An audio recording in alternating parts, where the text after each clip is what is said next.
허난성 촌진은행 고객 40만 명의 예금이 하루아침에 날아갈 위기에 처하는 등 중공 정권의 금융 붕괴 전조 현상이 심화되고 있습니다. 7월 10일 3천여 명의 예금주가 중국인민은행 정저우 지점에 도착합니다. 지점 밖에서 항의하다 경찰과 충돌한 고객들 중에는 눈코 입 할 것 없이 피를 흘리며 버스에 태워져 경찰로 압송되기도 합니다. 일부 소식통은 절망한 고객이 거리에서 목을 매달았다고 전하는가 하면 시위 현장의 한 소년이 나는 학교에 가고 싶다며 돈을 돌려달라는 팻말을 든 사진도 보입니다. 지난 12일 저녁 허난성 관영 언론이 이번 사건에 대해 황급히 답변한 문구 속에 함정이 엿보입니다. 시창시 공안국이 밝힌 경찰 보고서에는 가해자 루이 일당이 저축 유치와 금융상품 판촉, 허위 대출 등을 통해 불법적으로 자금을 빼돌렸다는 문구가 등장합니다. 네디즈의 장후 샤오우라는 블로거는 경찰이 금융상품 판촉이라는 용어를 사용한 것은 고객이 맡긴 돈이 결국 예금이 아닌 금융상품이 된다는 의미일 수 있다고 지적했습니다. 이 둘의 차이점은 예금은 50만 위안, 즉 약 1억 원 예금보험에 가입할 수 있지만 금융상품은 예금보험 가입이 안 된다는 것입니다.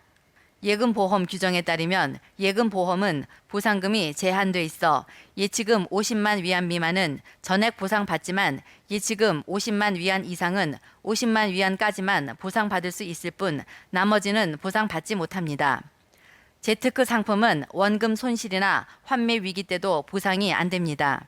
10일 허난성 은행보험감독관리국과 지방재정감독국은 공동 발표문에서 관련 부서가 4개 촌진은행의 고객 자금 정보를 확인하고 그 결과를 가까운 시일 내에 발표할 것이라고 했습니다. 가까운 시일이 도대체 언제인지 공고문은 설명하지 않고 있습니다. 네디즈 블로거의 분석에 따르면 중국은행 보험감독관리국은 처분 방안을 말하는데 중요한 포인트는 40만 명의 예금자에게 어떻게 돈을 주느냐 하는 것과 도대체 예금과 금융상품 중 어디에 해당하느냐는 겁니다. 최근 촌진은행뿐 아니라 4대 국영은행에서도 예금자의 출금 한도를 제한하고 은행 카드를 갑자기 동결하는 문제가 나타나고 있습니다. 7월 6일 저장성 원저우시에서는 4대 은행 중 하나인 중국 농업은행의 한 예금자가 은행이 고객의 예금을 모두 불법으로 이체한 사실을 폭로했습니다. 은행 고객 서비스 측은 신고를 받고 출동한 경찰에게 그 돈을 은행에서 단기 금융 프로젝트를 위해 사용하고 있다고 진술했습니다. 이는 중국 은행이 전혀 안전하지 않음을 알리는 경고음입니다. 일부 분석가들은 은행 혼란이 실제로 금융 붕괴의 전조라고 믿고 있습니다.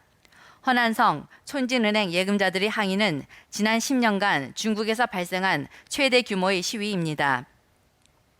예금자들은 인권과 법치, 억압 반대, 자유와 평등을 요구했습니다. 국내외 정세로 곤경에 처한 중국 공산당을 향한 이렇듯 격렬한 대중운동이 향후 중국의 미래에 어떤 영향을 미칠지 귀추가 주목됩니다. 한편 시위 현장에서 마오쩌둥 사진과 중공의 핏빛 깃발이 내걸린 것을 보면 일부는 아직도 마오쩌둥 시대를 그리워하고 있습니다. 이에 대해 한 네티즌은 마오라는 도적이 있었으면 예금 인출을 못하는 일은 없었을 것이라며 마오 시대 백성들은 밥도 배불리 못 먹었는데 예금을 어찌 했겠냐고 비웃었습니다. 인터넷 포럼 핀콩에는 상황을 되돌릴 수 있는 유일한 방법은 상황을 악화시키는 것이다.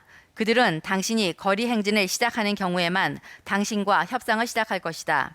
당신이 민주주의와 반독재를 부르짖어야만 그들이 당신과 진짜 문제를 해결하기 위한 논의를 할 것이라며 그들은 당신이 무장봉기를 일으켜야 점진적 개혁에 대해서 이야기할 것이고 당신이 중난하이에 쳐들어가야 점진적 민주주의에 대해 이야기할 것이라는 의견이 올라왔습니다. 다음 뉴스입니다. 중국군은 지난 2달간 서태평양에서 대만과 일본에 대한 도발 횟수를 늘리고 수시로 군사 훈련을 하는 등 긴장감을 고조시키고 있습니다. 에포크 타임스 군사 칼럼니스트 션저우는 지난 2달간 중국 해군이 서태평양에서 빈번한 군사 훈련으로 노골적 도발을 해왔지만 실상은 중국군의 움직임을 면밀히 관찰하고 있는 미군에 오히려 전력이 노출되는 패착이 됐다고 분석했습니다. 반대로 최근 2022 림팩 훈련을 통해 미 해군 잠수함과 해병대 특수작전 요원들이 태평양과 지중해에서 시연한 신출귀몰한 적진 기습작전, 해상전, 수중전은 중국 군 수뇌부를 적지 않게 긴장시켰을 것으로 현저우는 평가했습니다. 그는 중국군은 미군 특수부대가 어디에 위치하는지도 파악하기 힘들 것이라고 봤습니다. 이번 림팩 2022에 새로 등장한 실험용 무인 수상함 4척은 의지할 만한 무인 시스템을 함대에 신속히 제공해 유인 플랫폼과 공동 운영하기 위한 새로운 시스템입니다. 그러면 선저우가 보는 중국의 해군력은 어느 정도일까요? 그는 중국 해군 함대를 북해 함대, 동중국해 함대, 남중국해 함대로 분류했습니다. 중공은 군함을 만두 빚듯이 척척 만든다고 큰소리치지만 실제로는 해군 장교, 사관, 사병이 부족할 뿐만 아니라 실전 경험도 부족하다고 지적했습니다. 그래서 북해 함대에는 주력 함정들을 절반만 배치했고 배치된 구축함도 2개월 연속 출동하기는 어렵다며 현재 동중국해 함대가 대만 해협에서 작전을 담당하고 있지만 장비와 실전 능력은 가장 취약하다고 봤습니다. BBC에 따르면 7일 마크 밀리 미 합참의장은 중공군사위원회 참모장 리처 청과의 전화 통화를 통해 위기 상황 커뮤니케이션 개선 및 전략적 위험 감소 방안을 논의했습니다. 그러나 밀리 의장은 핵심 이익 문제에 대해서는 타협의 여지가 없다며 누군가 제멋대로 도발한다면 반드시 반격할 것이라고 강조했습니다. 미 태평양 함대 사령관 사무엘 파파로 역시 8일 대만 문제가 평화적으로 해결되길 바라지만 우리는 최악의 상황에도 대비할 준비가 돼 있다고 밝혔습니다. 진실탐사대 이지선입니다.